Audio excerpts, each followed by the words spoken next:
आणि यानंतर पुढची बातमी। सामनाच्या अग्रलेखातून काँग्रेसला कानपिचक्या देण्यात आल्या। केजरीवालांना देशद्रोही ठरवून प्रचाराचा मुद्दा करणं शोभत नाही असं सामनात लिहिण्यात आलंय। संवाद ठेवा ही काँग्रेसला हात जोडून नम्र विनंती, अशी विनंती देखील सामनाच्या माध्यमातून करण्यात आली आहे। सामनाचा आजचा अग्रलेख काय म्हणतोय? दिल्ली काँग्रेस आणि आपमध्ये निवडणुकींचा सामना होऊ शकतो, पण केजरीवाल यांना देशद्रोही ठरवत प्रचाराचा मुद्दा करणं काँग्रेस संस्कृतीला शोभत नाही।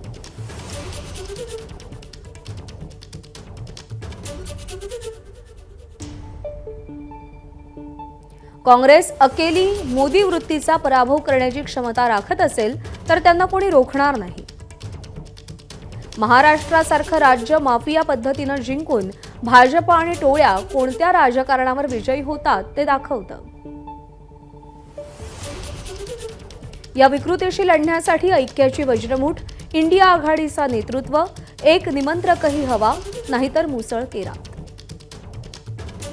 ते होऊ द्यायचं का याचा विचार काँग्रेसनं करायला हवा। संवाद ठेवा ही हात जोडून नम्र विनंती। एबीपी माझा, उघडा डोळे बघा नीट।